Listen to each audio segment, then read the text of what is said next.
నమస్తే భయ్య. జగన్మోహన్ రెడ్డి గారు అధికారంలోకి వచ్చి దాదాపుగా 4 సంవత్సరాల 10 నెలలు అయితే అవుతుంది.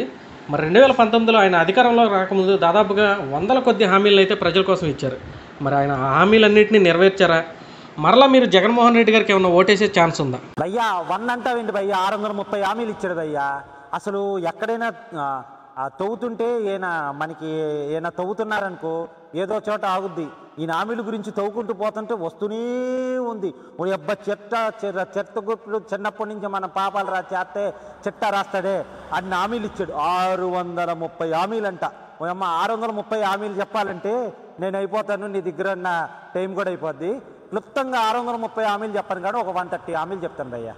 ఆ 130 హామీలు చూడండి, ఈ వీడియో చివరిదాకా చూడండి. నచ్చితే ఓ 10 మందికి షేర్ చేయండి. ఎందుకనంటే ఈయన 630 హామీల్లో 130 హామీలు కూడా సరిగ్గా అమలు చేయలేదు. మిగతా 500 హామీల గురించి దేవుడి గెరుగు. అమ్మ బాబోయ్ అన్ని హామీలు ఇచ్చాడా అంటే ఏం లేదండి. ఆయనకి ఏంటంటే జనాలు చూడంగానే పూనకం వచ్చేసిద్దేమో. ఆ ఊపులో ఊపేస్తాను మన ఈ మధ్యన ఎస్ఆర్హెచ్ వాళ్ళు ఊపారే ఒకటి మన ఐపీఎల్లో అంత ఊపిడి కొట్టినట్టు 275 రన్లో 277 రన్లో హైయెస్ట్ స్కోర్ కొట్టినట్టు హైయెస్ట్ ఈయన నేను నిన్ను హామీలు ఇచ్చానని చెప్పుకోవడానికి 630 హామీలు ఇచ్చాడు. దాంట్లో 130 హామీలు. సార్ నచ్చితే షేర్ చేయండి ఓ 10 మందికి ప్లీజ్. రాష్ట్రం బాగు కోసం అండి, ఇది నా కోసం కాదు, ఏమీ కోసం కాదు, రాష్ట్ర బాగు కోసం అండి. చూద్దామండి. ఫస్ట్ అందరికీ గుర్చేది గవర్నమెంట్ ఎంప్లాయీస్. ఎవరి దగ్గరికైనా ఏ ప్రభుత్వం అయినా గవర్నమెంట్ ఎంప్లాయీస్ ముందు వాళ్ళని శుభ్రంగా చూసుకుంటారు. కానీ మేము వెరైటీ అసలు గవర్నమెంట్ ఎంప్లాయీ సినిమా చూపించాం, మామూలు సినిమా కూడా కాదు. కరోనా టైంలో లిక్కర్ షాపుల దగ్గర పెట్టాం. ఎవరిని? ఉపాధ్యాయులు ఎవరు? దేవుడితో సమానం, చదువు చెప్పేవాడు. అవన్నీ చూసుకుంటూ పోతే ఫస్ట్ వాళ్ళకి ఏమన్నారు? సిపిఎస్ రద్దు అన్నారు. ఆ ఉపాధ్యాయులు అందరూ దొంగ వేషాల్లో వేసుకుని ట్రైనుల్లో బస్సుల్లో వాడికి కనపడకుండా ఒక భారీ ర్యాలీ చేశారు. వాళ్ళు వాడికి కోపం వచ్చింది. మా మావయ్య కోపం వచ్చేటప్పటికి ఏమేం చేశాడు? వీళ్ళందరినీ ఎలక్షన్ విధుల్లో నుంచి తీసేసి నా వాలంటీర్లు నా సచివాలయాన్ని అన్నారు. అప్పుడు ఎగిరి తండింది ఆ ఎలక్షన్ కమిషన్. ఒరే యారు చదివిరికారా, నాకు సొంత దిక్కుమాల సొంత, ఇప్పుడు వీళ్ళందరికీ నేను యాడరా ట్రైనింగ్ ఇచ్చేది అని చెప్పి నీ వాలంటీర్లు వద్దు, నీ సచివాలయం సిబ్బంది వద్దు, నాకు ఉద్యోగులే కావాలని చెప్పి వాళ్ళు ఎలక్షన్లో పెట్టుకున్నారు. సిపిఎస్ రద్దు పాయే. వాళ్ళందరూ ఇప్పుడు కాక మీద ఉన్నారు. నా సిపిఎస్ ఎప్పుడు ఇస్తామంటే మన సకల శాఖ మంత్రి సజ్జల, ఆయన పేరేంటి? Sajjala. I will tell to big sir Reddy sir, big Reddy ఆయన పేరు ఏదో ఉంది. బిగ్ రెడ్డి అంటారు ఇద్దరు. ఏది TV9 యాంకరును ఇంకో ఛానల్ యాంకరు బిగ్ రెడ్డి అంటారు. Big Reddy Sajjala Ramakrishna Reddy big Reddy. Big Reddy sir వచ్చి బయటకు వచ్చి ఏం చెప్పారంటే, అప్పుడమ్మా తెలియక హామీ ఇచ్చాం, మేము చేయలేము అని చేతులు ఎత్తి. ఎట్లా ఎత్తాడు? ఇట్లా ఎత్తాడు చేతులు ఎత్తి. అయిపోయిందా? అయిపోయే. ఫస్ట్ అయితే పాయే. నేను కింద నుంచి వస్తాను, ఎవడైనా పైనుంచి వస్తాడుగా, నేను ఎక్కడి నుంచి వచ్చాను? కింద నుంచి వచ్చినట్టు. పాపం ప్రకాశం జిల్లా వాళ్ళకి గుండి గోకు వదిలిపెట్టాడు. మామూలు హామీలు కాదు, ప్రకాశం జిల్లాలో వచ్చింది. ప్రకాశం జిల్లాలో ఏంటి? గ్రెనేడ్ పరిశ్రమ ఎక్కువ ఉంటుంది. వాళ్ళకి 3 నామాలు పెట్టాడు. పంగనామాలు 3 నామాలు కూడా కాదు, 3x3 దిక్కుమాలిన ఛానల్ ఒకటి ఉంది, 3x3. అట్లాగే ఏం చెప్పింది వాళ్ళకి? గ్రెనేడ్ పాలిషింగ్ యూనిట్కి 7 రూపాయలు 35 ఉన్న విద్యుత్ ఛార్జీ 3 రూపాయలు 75 తగ్గిస్తానని చెప్పి చెప్పాడు. కానీ ఏమైంది? నామం పంగనామం గుండి గీకం. దాని తర్వాత చీమకుర్తి గ్రెనేడ్ పాలిషింగ్ యూనిట్కి 40% తగ్గిస్తామని చెప్పాడు. తగ్గించారా? లేదు. యాక్వా రైతులకి ఫ్రీ కరెంట్ అన్నాడు. యాక్వా రైతులు గుండిగో కదులు పెట్టాడు. ఫ్రీ కరెంట్ లేదు, ఏమీ లేదు. యాక్వా పార్క్ అన్నాడు, అది లేదు. హైదరాబాద్, బెంగళూరు, చెన్నై వంటి ఏ నగరంలో ఆపరేషన్ చేయించుకున్న ప్రభుత్వం భరసం. బెంగళూరు, చెన్నై, హైదరాబాద్ ఎందుకు కానీ ముందు ఆంధ్రాలో ఉన్న హాస్పిటల్కి బకాయిలు కట్టంటారా బాబు. వాళ్ళు మాట్లాడితే రేపటి నుంచి ఆరోగ్యశ్రీ బంధు అనగానే ఏదో పాపం 1 కోటి రూపాయలు ఇచ్చినోడికి ఒక 2 లక్షలు 3 లక్షలు ఇస్తాడు, ఒక 5 లక్షలు ఇస్తాడు. వాళ్ళు సపోర్ట్ చేయకుండా 2 నెలలు ఉంటాడు. పోనీ ఎక్విప్మెంట్ కొనుక్కున్నాడా గవర్నమెంట్ వాళ్ళకి? పాపం వీళ్ళకి ఇవ్వకుండా గవర్నమెంట్ హాస్పిటల్స్కి అయినా డెవలప్మెంటు ఎక్విప్మెంట్లైనా కొన్నాడంటే వాళ్ళు ఎప్పుడో పెట్టేశారు. ఎక్విప్మెంట్ సప్లై చేసే వాళ్ళు ఎప్పుడో చేతులు ఎత్తేసారు. బాబు ఆంధ్రప్రదేశ్ గవర్నమెంట్ హాస్పిటల్స్కి మేము ఎటువంటి ఎక్విప్మెంట్ ఏమో అని చెప్పి మెడికల్ ఇండస్ట్రీ వాళ్ళు ఎప్పుడో 2020లోనే కరోనా తర్వాత చేతులు ఎత్తేసారు. వాళ్ళు ఏది మనం బిల్స్ ఇవ్వక చేతులు ఎత్తేసారు. చేనేత కార్మికులు 5% GST తగ్గిస్తూ ఉన్నారు. అమ్మ మాకు రకుల్ రావు ఉన్నాడు పక్క రాష్ట్రంలో. మీ ఫ్రెండ్ వాళ్ళ అబ్బాయి ఆయన ఏమన్నాడు? ఏదో కాగితాలైనా రాశాడు కేంద్రానికి, GST తగ్గించండి, అది తగ్గించండి, ఇది తగ్గించండి అని. అది కూడా చేయలేదు. మనం ఓకే హామీ ఇచ్చాం, వదిలేసాం. మా రకుల్ రామ్ చూసినా నేర్చుకోరా బాబు, 5% GST తగ్గిస్తున్నాడు. ఆ స్టేట్మెంట్ అయినా ఇచ్చాడు, లెటర్లైనా రాశాడు, వెళ్ళి కలిశాడు. మనం కలిసామా అంటే లేదు. మా మామయ్య టీం వెళ్ళి కలిసిందే లేదు. 32 మంది ఎంపీలు ఉన్నాం, హయ్యెస్ట్ నంబర్ 32 ఎంపీ లోక్సభ రాజ్యసభలో కలిపి. మళ్ళీ మనం వెళ్ళి ఒక లెటర్ కూడా ఇవ్వడం మా మావయ్య తరపున, మా మావయ్య టీం. కానీ మనం ఢిల్లీ వెళ్తాం. ఎందుకని? త్రిపులార్ రఘురామ కృష్ణరాజు గారిని సభ్యత్వం మెంబర్ ఆఫ్ పార్లమెంట్ క్యాన్సిల్ చేయమని చెప్పి స్పెషల్ ఫ్లైట్లో ఢిల్లీ వెళ్తాం. కానీ చేనేత రంగానికి 5% GST తగ్గించమని కానీ లెటర్ కూడా రాస్తే ఏమంటాడు? తాత మే సిబిఐకి ఫోన్ కర్తాము అని అనగానే గప్చుప్ సాంబార్ బుడ్డి, గప్చుప్ సాంబార్ బుడ్డి. నెక్స్ట్ చేనేత ఇల్లు మగ్గాలకి షెడ్లు నేర్పిస్తాం. ఓ నాయన, చేనేత మగ్గాలకి ఇళ్ళకి షెడ్లు అన్నావు, ముందు వాళ్ళకి చేనేతకు పెన్షన్ ఇస్తానన్నా అది కూడా లేదు, ఇంకా మగ్గాల వరకు. నేను మచిలీపట్నంలో చూసా, మంగళగిరిలో చూసా, ఒక్క షెడ్ అంటే ఒక్క షెడ్ కాదు కదా, ఏం షెడ్కి కావాల్సిన రేకు కూడా ఇవ్వలేదు. రేకు కాదు కదా, దానికి స్తంభాలు పొల్లలు ఏమీ లేదు. దాంతో చేనేత కార్మికులకు వడ్డీ లేకుండా 1,00,000 రుణం అన్నావు. అబ్బే, ఇక 1 లక్ష కాదు కదా, 10 రూపాయలు కూడా ఇవ్వలేదు నువ్వు. జిల్లాకు స్కిల్ డెవలప్మెంట్ సెంటర్ అన్నావు. ఊరి అమ్మ, అక్కడ ప్రతి ఇంజనీరింగ్ కాలేజీలోనూ చంద్రబాబు నాయుడు గారు మెయిన్ కాలేజీలు అన్నింటిలోనూ స్కిల్ డెవలప్మెంట్ సెంటర్లు పెడితే నువ్వు జిల్లా కోటి అన్నావు. ఉన్నటి అదే ఏమీ చేయలేదు అని చెప్పి దొంగ కేసు పెట్టి అరెస్ట్ చేశారు. ఆఖరికి ఏమైంది? నిజం గెలిచింది, బాబు గారు బయటకు వచ్చారు. స్కిల్ డెవలప్మెంట్ మీద అది జరిగింది, ఎంత జరిగింది అన్నావు. ఇంత అన్నాడు అంత అన్నారే, గంగరాజు గారు అన్నట్టు ఇంత అన్నా అంత అన్నావు. నీ టీము, మా మావయ్య టీము, అబ్బో అసలు ఆ రోజుల్లో మంచి పెర్ఫార్మెన్స్ అబ్బా. ప్రతిరోజు ఇంత జరిగింది అంత జరిగింది. ఫస్ట్ 1,500 కోట్లు అన్నాడు, దాంతో 700 కోట్లు అన్నాడు, దాంతో 50 కోట్లు అన్నాడు. ఆఖరికి ₹1 కూడా తేలలేదు. ఆయన బయటకు వచ్చి శంషేర్గా తిరుగుతున్నాడు. పరదాలు లేకుండా 75 ఇయర్స్లో రోజుకు 3 సభలు పెట్టుకుంటూ హెలికాప్టర్లో చక్కగా సభకి తండోపతండాలకు జనాలు వస్తున్నా మనకేమో రావట్లేదు. పులివెందుల్లో రాలేదు, కడపలో రాలేదు మావయ్య. మన పరిస్థితి అది అట్లా ఉంది. వద్దు మావయ్య, వద్దు. నీ పరిస్థితి పగోడికి కూడా రాకూడదు మావయ్య. కుల వృత్తులకి స్వర్ణయుగం తెస్తామన్నారు. ఊరేం కుల వృత్తులకి స్వర్ణయుగం అన్నావు, వాళ్ళు పాపం చీకట్లో మగ్గిపోతున్నారు. స్వర్ణయుగం అన్నావు, స్వర్ణయుగం పోయి రాతి యుగం వచ్చింది మావయ్య. చేనేతలకి GST భారం తగ్గించేందుకు కృషి చేస్తున్నావు. నువ్వు లెటర్ ఇవ్వలేదన్నావు, ఇంకేం కృషి చేస్తావు? అదే పాయే. ప్రభుత్వ స్కూల్లో అవసరమైన మేరకు టీచర్ని ఓ అమ్మ, ప్రభుత్వ స్కూల్లో అవసరమైన వరకు టీచర్లు అన్నావు. 3,000 స్కూల్లో 4,000 స్కూల్లో వేళల్లో స్కూళ్ళు మూసేసామని చెప్పి టీచర్ DSC లేదన్నా అదన్నారు. వీళ్ళందరూ అంటున్నారు ప్రభుత్వ ఉద్యోగాలు లేవని వీళ్ళు అంటున్నారు. ఉద్యోగాల పదవి విరమణ తర్వాత ఉచితంగా స్థలాలతో పాటు ఇల్లు కట్టిస్తానని అమరావతిలో అక్కడ ఉద్యోగులకి ఇల్లు కట్టించేదానికి అవి కడితే అవి గతి లేని పరిస్థితుల్లో ఉన్నాయి. నువ్వేమో ఉద్యోగులు పదవీ విరమణ తర్వాత, ముందు పదవీ విరమణ పొందిన తర్వాత వాళ్ళ బెనిఫిట్స్ అన్ని వాళ్ళకి టైంకి ఇవ్వండి మావయ్య, చాలు, ఇంకేం వద్దు. బీసీలో ప్రాతినిధ్యం లేని కులాలకి MLC పదవులు అన్నావు. ఎవరికి ఇచ్చావు మావయ్య? మంచి MLC పదవులు ఏమో మీ సోకు ఐడి రెస్పెక్టెడ్ వాళ్ళకి ఇచ్చావు. ఏదో ఇట్లా అంటాం కదా, అట్లాంటి పదవులేమో ఇతర కులాల వాళ్ళకి ఇచ్చావు. బీసీ దాంట్లో అగ్రిగోల్డ్ బాధ్యతలకి 1,100 కోట్లు విడతలన్నావు. ఏది మావయ్య? అసలు అగ్రిగోల్డ్ బాధ్యతలకి అసలు అపాయింట్మెంట్ ఇవ్వట్లేదంటే ఆయన మొత్తుకుంటున్నాడు. అలా అల్లికలపై ఆధారపడ్డ మహిళలకి ప్రతి నెల 2,000 పెట్టుబడి సబ్సిడీ అన్నాం.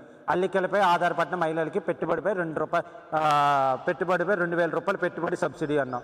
అసలు ఊసే లేదు.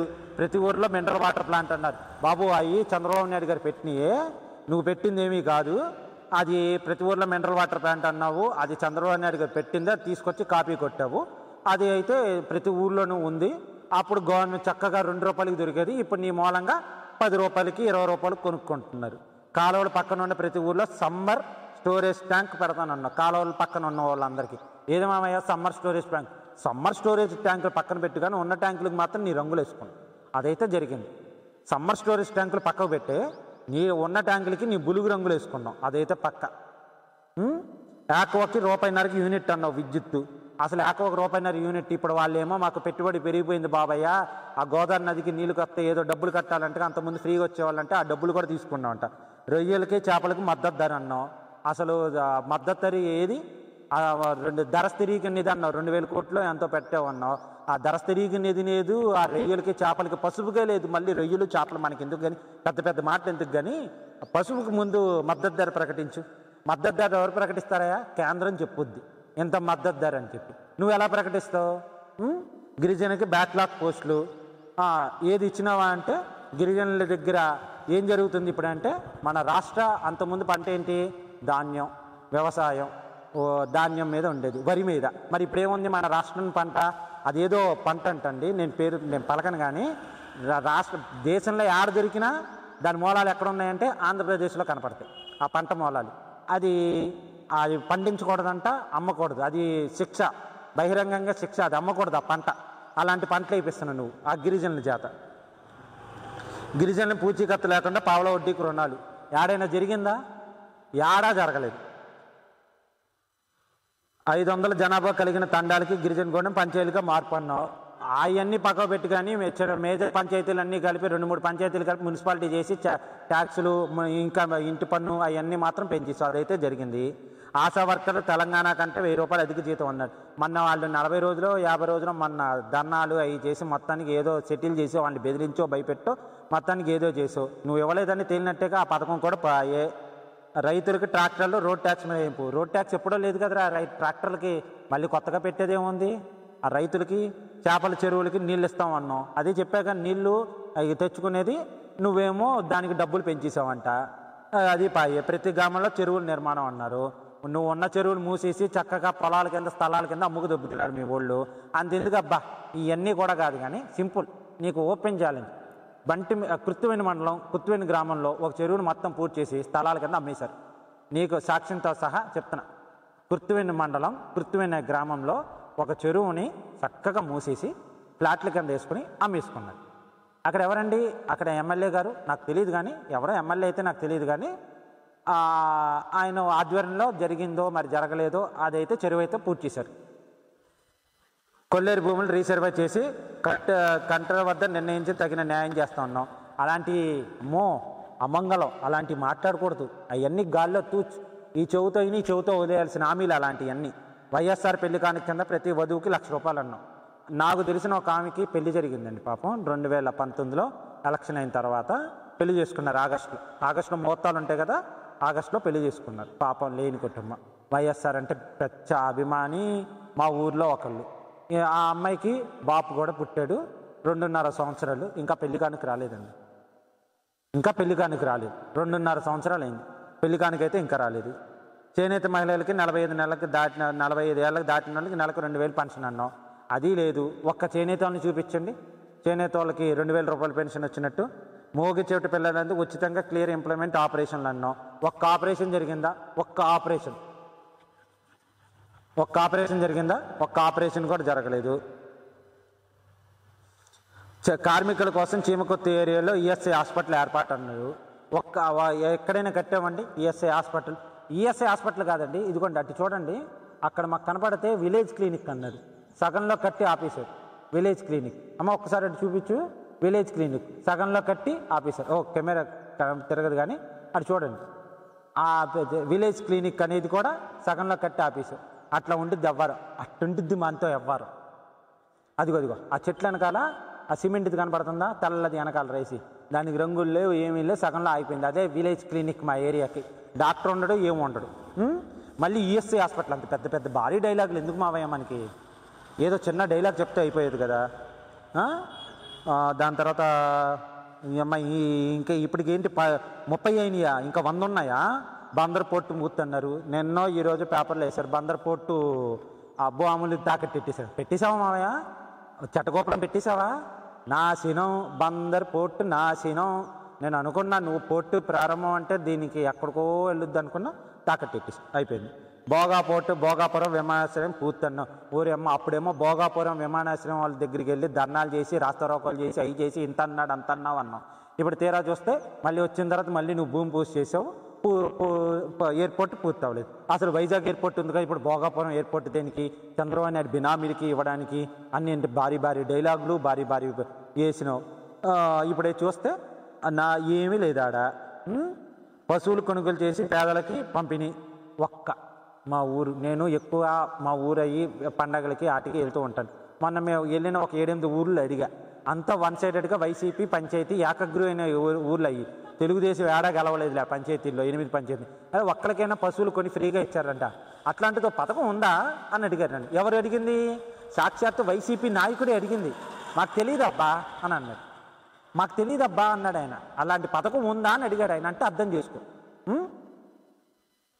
కృష్ణా జిల్లాని పరుచూరికి తీసుకొస్తాను. కృష్ణా జిల్లాని పరుచూరికి తీసుకురావడం కానీ కృష్ణా జిల్లాలకి రాకపోతుంటే పట్టించేం ద్వారా నీళ్ళు ఇస్తామంటే నువ్వేం చేసావండి? ఆగస్టు వరకు నీళ్ళు వదలలేదు 2019లో. గుర్తుందా మీకు? తర్వాత వీళ్ళందరూ ఇబ్బంది పడుతున్నారు, ఎందుకు వచ్చిన కూడా మళ్ళీ మనకి యాంటీ మొదలవుద్దని చెప్పి పట్టిసీమ పంపులు అప్పుడు ఆన్ చేశాం. ఇస్లామిక్ బ్యాంక్ ఏర్పాటు అన్నాం, ఇస్లామిక్ బ్యాంక్ అన్నాం, అది లేదు. ఒక్క ముస్లింని అడిగా, ఇక్కడ నియర్ బై సనత్నగర్ సైడ్ ఉన్నాయి ముస్లిమ్స్ ఉన్న ఏరియా, కానీ ఒక్కరికి కూడా మాకు ఇస్లామిక్ బ్యాంక్ గురించి లేదు. దుల్హాన్ పథకం కదా యువతులకి 1,00,000 సాయం అన్నారు. అప్పుడు చంద్రన్న పెళ్లి కానుక ఇస్తా అన్నారు, వాళ్ళకి ఎంత ఇస్తున్నాము, ఇప్పుడు మీకు రాగానే 1,00,000 ఇస్తానని చెప్పా. ఒక్కరికైనా వచ్చిందా? ఎవ్వరికి రాలేదు. స్కూలుకు నూలు కొనుగోలుపై 2,000 రూపాయలు సబ్సిడీ అన్నాం, లేదు. అమరావతి వద్ద 10 ఎకరాల్లో యాదవ్ భవన్ అన్నాం, ఇంతవరకు కట్టింది లేదు. 1%, 2% అన్నాడు ఆయన దానికి సంబంధించిన ఆయన ఏం చేసావు? నెల్లూరులో ఆయన కుర్చీ మడతడిపోయిందని చెప్పి నరసరావుపేట ఎంపీగా తీసుకొచ్చావు. ఎందుకు అని అంటే రేపు పార్లమెంట్లో కూడా మనం పరుగు తీయడానికి, ఎలాగో గెలవడానికో పార్లమెంట్ కాదు కదా, పార్లమెంట్ గేటు కూడా తాకనివ్వలేండి ఆయన్ని. అలాంటి ఆ కమ్యూనిటీకి సంబంధించిన 10 ఎకరాల్లో అమరావతిలో ఇస్తాను. ఇప్పుడు అమరావతి లేదన్నావు, నీ స్పీకర్ ఏమో అదేమో శ్మశానం అన్నాడు, ఇల్లు కట్టుకోవడానికి పనికిరాదన్నావు, అక్కడ బోర్డు అంత ఖర్చు అవుద్దన్నావు. మరి ఎలా ఇచ్చామామయ్య? మరి నువ్వు ఈ పథకం ఎట్లా పెట్టావు? 10 ఎకరాల్లో ఇది కడతానని నువ్వు ఎట్లా పెట్టావు? లేదు. బీడీ కార్మికులకి గిట్టుబాటు కూలి లభించేలా చర్యలన్నావు. అసలు బీడీలు ఆపాల్సిన పోయి బీడీ కార్మికులకి దాని నుంచి వేరే పథకం కింద వేరే వాళ్ళకైనా జీవనాపోధిని చూపించి చేయాలి, బీడీలు కాల్చకూడదు అని చెప్పి నువ్వు బీడీ కార్మికులకి అన్నావు. బీడీ కార్మికులకి సాయం చేయండి, అది ఆపిచ్చేసి అట్లాంటి ఆపిచ్చి వేరే పథకంలో కింద వాళ్ళకి నెలకి ఇట్లా వచ్చేటట్టుగా అలాంటి పథకాలు చెప్పాలి. నువ్వు దాన్ని ప్రోత్సహిస్తున్నావు. ఇంకా రైతులకి తరహాలో చేనేతలకి బీమా మరి ఎక్కడైనా ఇచ్చారా? ఏమీ లేదు. అది బాబు గారు నానా సెంట్రల్ అసెంబ్లీలో దొబ్బితే అప్పుడు రైతులకు బీమా డబ్బులు కట్టావు. సంక్షేమ ఆశ్రమం విద్యార్థులు టమాటా జ్యూస్ పంపిణీ అన్నాం. ఈ అమ్మ టమాటా జ్యూసా? సరే కానీ టమాటా జ్యూస్ అంతా గుర్తుకొచ్చింది, కానీ రాగి జావా ఏదో అని చెప్పి పాపం పుట్టపర్తి సాయిబాబా వాళ్ళు మేము రాగి పండిస్తామండి, మీరు జావా అంటే వాళ్ళు పిండిస్తే మీరు గ్లాసులు తెచ్చుకోండి అని చెప్పి ఒక జీవో తెచ్చావు. అది ఎన్ని రోజులు ఇచ్చావు? వారం రోజులు 10 రోజులు ఇచ్చావు. దాని తర్వాత అయిపోయింది. ఆ రాగి పిండి ఏమైందో తెలియదు, ఆ గ్లాసులు ఏమైనాయో తెలియదు, ఆ రాగి జావ ఏమైందో. రాగి జావ ముందు టమాటా జ్యూస్ అన్నాం, ఆ టమాటాలకి సబ్సిడీ మీద అక్కడ టమాటా ప్రాసెసింగ్ యూనిట్లు అన్నావు మదనపల్లిలో, కట్టావా? లేదు. టమాటా జ్యూసు ఎందుకు మావయ్య?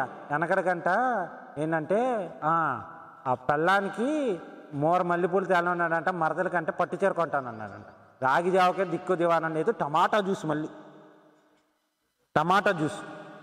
నల్ల బెల్లం అమ్మకాలపై ఉన్న నిషేధాన్ని ఎత్తేస్తాను. అసలు నల్ల బెల్లాల అమ్మకాలపై నిషేధం ఎత్తేస్తాను, అసలు బెల్లం అమ్మకుండానే నిషేధం చేసావు ఒక కొన్ని రోజులు ఆంధ్రాలో. పాపం పెడ నియోజకవర్గంలో బెల్లం అమ్మాడని చెప్పి పోలీసులు కేసు పెడతానంటే ఉప్పుటూరులో దూకి చనిపోయాడు ఒక ఆయన. పెడన నియోజకవర్గం కుర్తువెండి మండలం పల్లిపాలెం అనే విలేజ్లో ఒక వ్యాపారి, చిరు వ్యాపారి, చిల్లర కొట్టు ఆయన బెల్లం అమ్ముతున్నాడని చెప్పి అతన్ని పోలీసు వాళ్ళు అమ్మకూడదు అన్నందుకు ఆయనకి భయపడిపోయి ఉప్పుటేరులో దూకి చనిపోయాడు. అది నువ్వు నల్ల బెల్లానిపై నిషేధం అన్నా, నువ్వు మామూలు బెల్లమే షాపుల్లో నిషేధం చేసావు. ఆధార్ కార్డు తీసుకొస్తేనే బెల్లం ఇస్తానని చెప్పావు. అలాంటిది నువ్వు మళ్ళీ నల్ల బెల్లం నిషేధం. ఎందుకు మావయ్య ఇలాంటి పథకాలు? మూతపడిన చక్కెర కార్మికులను తెరిపిస్తాను, ఒక్కటైనా తెరిపించావా? దానికి పోనీ పేపర్లైనా పెట్టావా? ఏమైనా చేసావా? లేదు. ప్రభుత్వ రంగంగా మూతపడిన డైరీలు తెరిపిస్తున్నావు. ఆ డైరీలు ఈ డైరీలు అన్నావు, కానీ అమూల్ డైరీని మాత్రం తీసుకొచ్చి పెట్టావు. దానికి తిరుపతి డైరీని 99 సంవత్సరాలకు ఎన్ని సంవత్సరాలకు లీజుకి ఇచ్చావు. ఏం చేస్తుందయ్యా డైరీ అంటే? పాల ఉత్పత్తి చేస్తుందా? అది చేయట్లేదు. ఇక్కడ పాలన్నీ సేకరించి వాళ్ళకి రూపాయికి 5 రూపాయలు లాభం వచ్చే పన్నీరు, బటర్ మిల్క్, చీజు అవన్నీ తయారు చేయించుకుని బెంగళూరు, చెన్నై, నార్త్ ఇండియాలో అమ్ముకుంటున్నావు. అమూల్ ఎవరిదండి?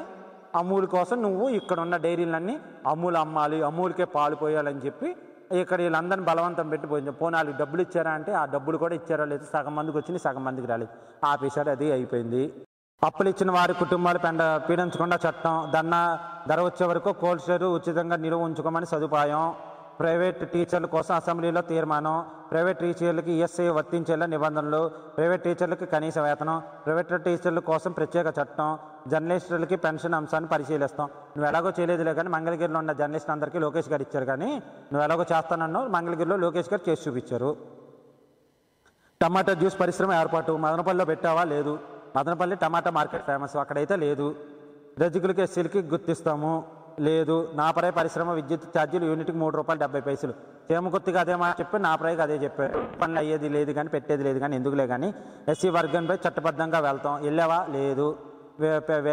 పేదలకు నెలకు 200 యూనిట్ ఉచిత విద్యుత్ అన్నావు, 3 సార్లు ధరలు పెంచావు, స్లాబ్లు మార్చేసావు.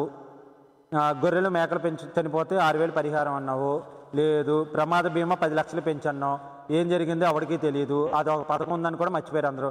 నామినేషన్ పోస్టుల్లో ఎస్సీ ఎస్టీలు బీసీ మైనార్టీలు 50%, లేదు. అది లేదు. ఉద్యోగుల హెల్త్ కార్డుల ముందాలకి పిఎఫ్ డబ్బులు ఈ డబ్బులు తీసేసుకున్నామంట కదా, డ్రా చేసుకున్న ఆ డబ్బులు కట్టు, దాంతో హెల్త్ కార్డు సంగతి దేవుడు. వాల్మీకిని ఎస్టీ జాబితాలో చేరుస్తా ఉన్నావు, లేదు. 3 ఏళ్ళలో కడప స్టీల్ ప్లాంట్ 2 సార్లు అయితే శంకుస్థాపన చేసావు. ఉద్యోగాలకు విప్లవం అన్నావు. ఏంటి విప్లవం అంటే ఉద్యోగాన్ని జాబ్ క్యాలెండర్ అన్నావు. జనవరి 1 4 వచ్చినాయి కానీ నీ జాబ్ క్యాలెండర్ అయితే రాలేదు.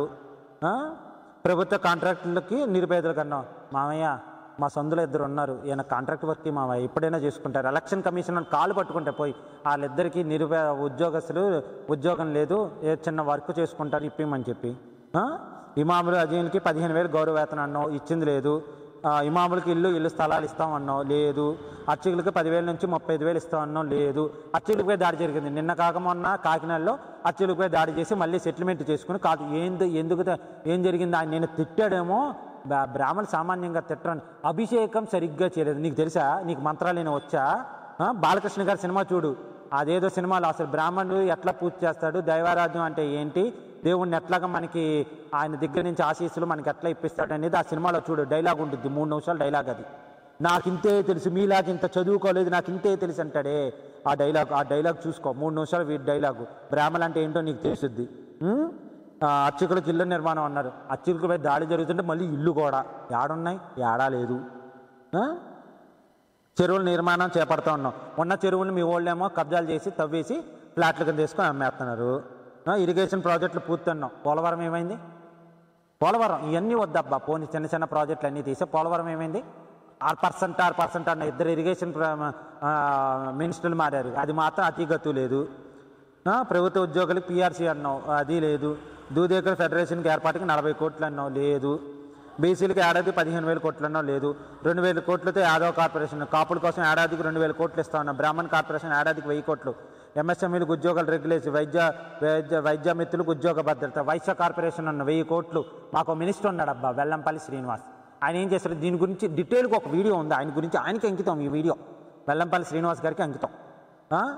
బ్రాహ్మణ కార్పొరేషన్ ఎంఎస్ఎంఈలకు వైద్య మిత్రులకు ఉద్యోగ భద్రత, కాంట్రాక్ట్ ఉద్యోగ భద్రత, అవుట్సోర్సింగ్ ఉద్యోగులకు ఉద్యోగ భద్రత.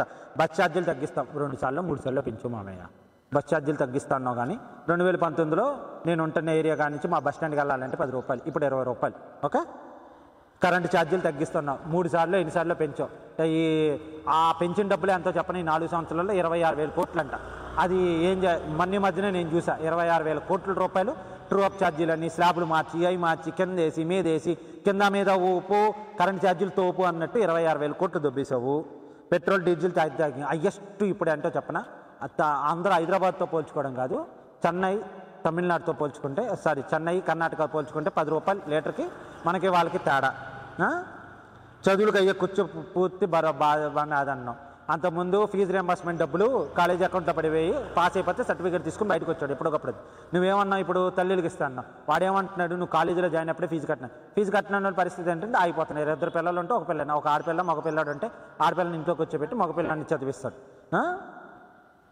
పేదలకు ఇళ్ళకి 3 లక్షలు మాఫీ అన్నావు. ఏడమావయ్య ఒక ఇల్లేనా కట్టావా? కేంద్రం ఏమో నువ్వు 2019 నుంచి ఇప్పుడు దాకా 1000 ఇళ్ళు కూడా కట్టలేదంట, నువ్వేమో పేదలకు 3 లక్షలు ఇస్తానన్నావు. ఇంటి నిర్మాణం మీద పావలా వడ్డీ రుణం అన్నావు. ఏది ఏడా ఒక ఇల్లేని కట్టలేదంటే పావలా వడ్డీకి రుణాలు ఇంకాడిస్తావు. ప్రతి ఇంటికి రక్షత మంచినీరు అన్నావు. నువ్వు కట్టించే జగనన్న కాలనీలో అసలు రోడ్లు ఉన్నాయా? అది 40 ఫీట్ రోడ్డు ఇచ్చావా, 60 ఫీట్ రోడ్డు ఇచ్చావా? వాటర్ ట్యాంకులకి ఎక్కడ కట్టావు? సబ్స్టేషన్ ఎక్కడ కట్టావు? రేషన్ వాళ్ళందరూ బిలో పవర్టీ లేని వాళ్ళకి వాళ్ళ రేషన్ షాపులకి ఇంటింటికి రావాలన్నా ఒక షాప్ దగ్గర బియ్యం మూటలు వేసుకోరుగా, వాటికి ఎక్కడ ఇచ్చావు? చిల్లర కొట్లు ఎక్కడ పెట్టావు? గుడికి ఎక్కడ ఇచ్చావు? మసీదుకి ఎక్కడికి ఇచ్చావు? చర్చికి ఎక్కడికి ఇచ్చావు? అసలు ఇవన్నీ ఏమైనా 300 ఎకరాలు 200 ఎకరాలు ఆ ఏమో చిన్న పల్లెటూరు. ఆ సందుల్లో పోవాలంటే 40 ఫీట్ రోడ్డు, 6 ఆర్టీసీ బస్సు వచ్చిందంటే కారు ఆగిపోవాలి, పక్కకు జరగాలి. అలాంటి చోట నువ్వు ఇల్లు కట్టావు, ఆ రోడ్లైనా డెవలప్మెంట్ అయినా చేసావు. అయ్యా నేను 300 ఎకరాలు జగనన్న కాలనీ కడుతున్నాను, ఆ ఊర్లో ఇది 60 ఫీట్ రోడ్డు సరిపోదు, డబల్ లైన్ వేయాలి, ఇటుపక్క స్థలాలు తీసుకున్నామని చెప్పి మాట్లాడేవా? లేదు, పేరుకు మాత్రం 300 ఎకరాలు. వాళ్ళందరూ పనులకు వెళ్ళాలి, మా ఊర్లోకి రావాలి పనికి. 300 ఎకరాల్లో ఉన్న వాళ్ళందరూ ఉదయాన్నే పనికి వస్తే ఎంత ఇబ్బంది అవుద్ది? ఆ ఊర్లోకి వెళ్ళడానికి ఒకటేవే, రావడానికి ఒకటేవే. ఎట్లా వెళ్తారు, ఎట్లా వస్తారు? ప్రతి నియోజకవర్గంలో డీఎలక్షన్ సెంటర్ నిజంగా మాత్రం నువ్వు పెట్టలేదు, కానీ ఇప్పుడు వచ్చే ప్రభుత్వం మాత్రం ఖచ్చితంగా పెట్టాలి. ఎందుకంటే చెప్పనా, నేను ఇందుకు ఒక ఆకు పండిస్తున్నారు అక్కడ ట్రైబల్ ఏరియాలోని, వాటికి బానిసైన వాళ్ళు చాలామంది ఉన్నారు. ఎక్కడ ఆలగడ్డలో కూడా ఆకు తాగుతున్నారంట. అంటే ఎంత విచ్చలవిడిగా ఆకుల్ని తీసుకొచ్చారో మీరు చూసుకోండి. ఇప్పుడు మాత్రం ఖచ్చితంగా ఈ ప్రభుత్వాన్ని నేను కోరేది డిఎస్సీలు ఇవన్నీ కాదండి, ప్రతి నియోజకవర్గంలో ప్రతి మండలంలోనూ ఆ డిహైడ్రేషన్ సెంటర్లు పెట్టి వీళ్ళందరినీ బాగు చేయాలండి. ముందు రామాయపట్నం పోర్టు పూర్తన్నాం, దాన్ని తీసుకెళ్ళి దానికి ఎవరికో తాకట్టెట్టేసి అయిపోయింది. వెలుగొండ ప్రాజెక్టు 2 ఏళ్ళని పూర్తన్న, ఇంతవరకు అవ్వలేదు. సోమశిల ఎత్తిపోతలు 2 ఏళ్ళలో పూర్తంటే అవ్వలేదు. రాళ్ళపాడు ప్రాజెక్టు పూర్తి చేస్తాం అవ్వలేదు. సోమశిల కాలువను పూర్తి చేస్తాం అవ్వలేదు. రాజార్ ప్రాజెక్టు పూర్తి చేస్తాం అవ్వలేదు. గుండకమ్మ పూర్తి చేస్తాం అవ్వలేదు. రామతీర్థం పూర్తి చేస్తాం అన్నారు, అవ్వలేదు. రామతీర్థంలోనే ఎక్కడోనండి రాముడు వారి విగ్రహం ఏదో ఎక్కడో పరగొట్టేశారు, అక్కడేను అనుకుంటా. రామతీర్థంలోనే ఎక్కడో ఆ రాముడికి ఇక్కడ ఆంధ్రప్రదేశ్లో ఇది లేదండి, ఆయనకి భరోసా లేదు. అట్లాంటి స్థితిలో ఉన్నాం మనం. గొండ్రగాలు పూర్తి చేస్తాను, వెలుగొండ పూర్తి చేస్తాను, పోలవరం పూర్తి చేస్తాను, ఏది లేదు. కౌలు రైతుకి రైతు భరోసా అన్నావు, అది లేదు. ప్రతి రైతుకి 12,500 అన్నావు. ఎవరు ఇస్తున్నారండి? కేంద్రం ఏమో 50 లక్షల మంది రైతులకి 6,000 రూపాయలు వేస్తుంది. నువ్వేమో 40 లక్షల మందికి మిగతా 6,500, మిగతా 10 లక్షల మందికి ఎందుకు కోత పెట్టావు? కేంద్రం కన్నా నువ్వు పెద్ద తోప. కేంద్రం ఇచ్చిన వాళ్ళందరికీ నువ్వు ఇవ్వాలి కదా, మరి నువ్వు ఎందుకు ఇవ్వట్లేదు? నువ్వేమన్నా 12,500 నువ్వు ఇస్తానన్నావు, కేంద్రంతో కలుపుకొని 12,500 అంటే నువ్వు అక్కడ రైతుకు 6,000 బొక్కెట్టేసాక ఏముంది? అబ్బా నువ్వు ఇచ్చే 12,500 6,000 18,500 అయ్యేది 12,500, రైతుకు 6,000 రూపాయలు నువ్వు మోసం చేసావు. ఉచితంగా బోర్లు అన్నావు, అవునండి ఉచితంగా బోర్లు రైతులకు కాదండి, వాళ్ళ వైసీపీ నాయకులకి వాళ్ళ ఇళ్లలోకి, లేకపోతే వాళ్ళ ఇళ్ళైనా కట్టుకుంటే వాళ్ళ పొలాల్లోకి వైసీపీ నాయకులకైతే వేసారండి ఫ్రీగా, బయట వాళ్ళకైతే వేయలేదండి. గిట్టుబాటు ధర గ్యారంటీ 2,000 కోట్ల ధర స్థిరీకరణ అన్నావు, అది ఏమైందో కూడా ఎవరికీ తెలియదు. అది పాయే 3,000 కోట్లతో ధర స్థిరీకరణది, 2,000 కోట్లు కాదండి, సారీ 3,000 కోట్లు అంటే అది ఏమైందో కూడా తెలియదండి. 4,000 కోట్లతో ప్రకృతి విపత్తు నిధన్నాం, దేనికండి? 4,000 కోట్లు కాదు, 100 రూపాయలైనా పెట్టారో దానికి లేదు. నగరంలో టెక్స్టైల్ పార్క్ అన్నాం, ఏది లేదండి అక్కడ. రైతుల కోసం పగలపట్టి 9 అవర్స్ 9 గంటల విద్యుత్, అది గత ప్రభుత్వంలో కూడా ఇచ్చారండి 9 గంటలు నాణ్యమైన విద్యుత్. అంటే ఏంటండి? దాంట్లో స్ట్రాంగ్ ఉంటుందా? అంటే ఇప్పుడు ఇచ్చే కరెంట్ అంతకుముందు దాకా పల్చటి కరెంట్, అంటే వాళ్ళ నాన్నగారు కూడా పల్చటి కరెంట్ ఇచ్చారా? ఈయన మాత్రం నాణ్యమైన కరెంట్ ఇస్తారా చెప్పండి? ప్రతి నియోజకవర్గంలో కోల్డ్ స్టోరేజ్, మా నియోజకవర్గంలో అయితే కట్టలేదండి. మీ నియోజకవర్గంలో కట్టారేమో నాకైతే తెలియదు, కానీ మా నియోజకవర్గంలో అయితే కట్టలేదు. ప్రతి మండలంలోనూ వృద్ధాశ్రమం, మా మండలంలో కట్టలేదు, మీ మండలంలో కట్టారేమో చూసుకోండి. ఎన్నికల నాటికి ఉన్న రుణాలన్నీ మాఫీ అన్నారు, యాడండి ఎవరికి మాఫీ చేశారో మాకైతే తెలియదు, కానీ మాకైతే మాఫీ అవ్వలేదు. సన్నబియ్యం పంపిణీ అన్నారు, ఆ సన్నబియ్యం పంపిణీ ఆడేమో ఎవడిస్తాడు? ఆడమ్మ మొగుడిస్తాడే ఏంటి సన్నబియ్యం పంపిణీ? ఒక్క డ్వాక్రా మహిళకి 50,000 డబ్బన్నావు. అసలు డ్వాక్రా మహిళలు అంటే వాళ్ళందరూ వాళ్ళ హస్బెండ్లు పనులకు పోయి వెళ్ళేవాళ్ళు, వాళ్ళకి 700 600 వస్తాయి. అంతకుముందు మద్యం బాటిల్ ఎంత అంటే 100 150 ఉండేది, ఇప్పుడు నువ్వు 250 చేశారు. 700లో 200 250 ఆడిపోతే 450 500 వచ్చేది. దాంట్లో ఆయన వడ్డీకి రోజువారి డబ్బులు ఒక 100 200 పోతే ఇంకెంతంటే మిగిలేదు 300 రూపాయలతో ఏం చేసుకుంటానంటే 9,000 రూపాయలు నెలకి. ఏమొస్తుందండి? ఇంటి అద్దె 5-6 రూపాయలు ఉండిద్ది, ఏం మిగులుద్ది? దాని తర్వాత డ్వాక్రా రుణాలు మొత్తం మాఫీ చేస్తున్నా, లేదు. ఒక డ్వాక్రా మహిళకి 50,000 డబ్బు అన్నావు, అది లేదు. కొత్త డ్వాక్రా గ్రూపులను ఇచ్చామంటే అది లేదు. కార్పొరేట్ హాస్పిటల్ దీటుగా ప్రైవేట్ హాస్పిటల్స్, అసలు నీకు ఎక్విప్మెంట్ ఏమని చెప్పి చేతులు ఎత్తేస్తాయి వాళ్ళు. నువ్వు మళ్ళీ ఇవన్నీ చేస్తానంటే ఆడయ్యా? జబ్బు చేసిన వ్యక్తికి ఇంట్లో రెస్ట్ తీసుకుంటే ఆర్థిక సాయం. ఇప్పుడు ఇక్కడ మా వీధి చివరిలో టిఫిన్ బండి ఉందండి, ఆ టిఫిన్ బండి వేసే ఆయనకి పాపం మన కాలు జారి రాత్రిపూట వస్తుంటే కాలు జారి పడితే కాలు ఇరిగిందండి. ఆ ఇంట్లో ఆయన ఒక్కడే సంపాదించేవాడండి. సంపాదిస్తే ఆయనకి ఈరోజు ₹1 రావట్లేదు ఈ ప్రభుత్వం నుంచి. మరి ఇంటికి దెబ్బ తగిలిన వాళ్ళందరికీ డబ్బులు ఇస్తానన్నావు కదా, మరి ఆయనకి ఆదాయం లేదు రావడానికి. మరి ఆయనకి డబ్బులు ఇచ్చావా అంటే లేదు. అలాంటి పథకాలు లేదు. దాంతో జబ్బు చేసినట్టు ఎన్ని లక్షలైనా ఉచిత వైద్యం అన్నావు. అసలు వాళ్ళు మేము ఆరోగ్యశ్రీ కార్డులు చేయమని చెప్పి ప్రైవేట్ హాస్పిటల్ వాళ్ళు చెప్తున్నారు. దాని ఎన్నిలాగా అమ్మఒడి ఎంతమంది పిల్లలకైనా ఇస్తాను, నన్ను ఒక్కడికే ఇస్తావు, అది 15,000 అన్నావు, తర్వాత 13,000 అన్నావు, దాంతో 14,000 అన్నావు, ఇప్పుడు ఎంత వస్తుందో ఎవరికీ తెలియదు. అది 4 సార్లు ఇచ్చావు, 5 సార్లు ఇవ్వాలి కానీ 4 సార్లు ఇచ్చావు. ప్రతి ఏడాది జాబ్ క్యాలెండర్, జనవరి 1కి జాబ్ క్యాలెండర్ అన్నావు, జనవరి 1 వస్తూనే ఉంటాయి పోతూనే ఉంటాయి, నీ జాబ్ క్యాలెండర్ మాత్రం రాలేదు. మెగా డిఎస్సి అన్నావు, ఒక్క డిఎస్సి కూడా వేయలేదు. అబ్బో డిఎస్సి వేసావండి 600 మందికో, అది హైకోర్టు స్టే ఇచ్చింది, 3 సార్లు వాల్యుయేషన్ చేసావంట, అట్లా చేయకూడదంట, చట్టబద్ధత కాదంట. అది లేదు. 40 ఏళ్ళు దాటిన పెన్షన్ అన్నావు, అసలు నువ్వేమన్నావు 3,000 రూపాయలు పెన్షన్ ఇస్తానన్నావు రాగానే, దాంతో దశల వారు అన్నావు. ఇప్పుడు ఎన్ని పెంచావు, 4 సంవత్సరాల్లో పెంచాలి, ఇప్పుడు పెంచామన్న జనవరిలో 3,000 రూపాయలు. వికలాంగుల పెన్షన్ 3,000 అన్నావు. మా ఊళ్ళో మినరల్ వాటర్, ప్రతి ఊళ్ళో మినరల్, అది చంద్రబాబు నాయుడు చేసింది. 2.5 లక్షల ఉద్యోగాలు భర్తీ అన్నావు. అవునండి, నువ్వు 2,30,000 అన్న ఏమి ఉద్యోగాలు ఇస్తానని నువ్వు చెప్పలేదు, భర్తీ చేస్తావు, కానీ నువ్వు వాలంటీర్లతో భర్తీ చేసావు. అసలు వాళ్ళు అడిగింది మామూలు ఉద్యోగాలు, నువ్వేమో 5,000 రూపాయల ఉద్యోగాలు ఇచ్చి దాన్ని భర్తీ అన్నావు. 30 లక్షల ఇల్లు నిర్మాణం అన్నావు, 1 లక్ష ఇల్లు కూడా నిర్మాణం అవ్వలేదు. మద్యం నిషేధం చేస్తానన్నావు, తర్వాత దశల వారి అన్నావు, రేట్లు పెంచుతాయి అన్నావు. మరి ఇప్పుడు గవర్నమెంట్ రన్ చేసి అమ్ముతుందిగా, దాని మీద వచ్చి ఇంత వస్తుంది నాకు ఈ సంవత్సరంలో, ఇంత డబ్బులు వస్తాయి, దాని మీద కూడా అప్పు తెచ్చేసుకున్నావు నువ్వు. ప్రత్యేక హోదా అన్నావు, 32 మంది ఎంపీలు ఉన్నారు, ఢిల్లీకి వెళ్ళి లాబింగ్ చేసుకోవచ్చు, మరి నువ్వు చేసినావంటే లేదు. సిపిఎస్ రద్దు, యాజ్ యూజువల్ అవన్నీ మేము చేతులు ఎత్తేసినాయి అనుకోండి. సో ఇది ఒక 135 పార్ట్ 1లో 630లో 135 చదవడానికి నాకు 30 నిమిషాలు పట్టింది, నాకు గొంతు పోయింది. మిగతా అన్నీ చదవాలంటే నేను ఏడా పడిపోతాను. సో ఇన్ని పథకాలు ఇచ్చాడు, ఏది కూడా అవ్వలేదు. 99.99% చేశాను అంటున్నాడు, కానీ ఆయన చిన్న డౌటు, దాంట్లో 99.99% చేయలేదు, చేశానని చెప్పుకున్నాడు. కానీ ఆయన చెప్పింది ఏంటంటే కొంచెం తడబాట్లు చేయలేదు, చేశానని చెప్పుకుంటున్నాడు అంతే. అది ఒక యాలోజినేషన్. 99.99% హామీలు చేయలేదు, ఇది పక్క. ఓకే, ఈ వీడియోని చివరిదాకా చూసి మీకు నచ్చిన వాళ్ళందరికీ 10 మందికి షేర్ చేయండి.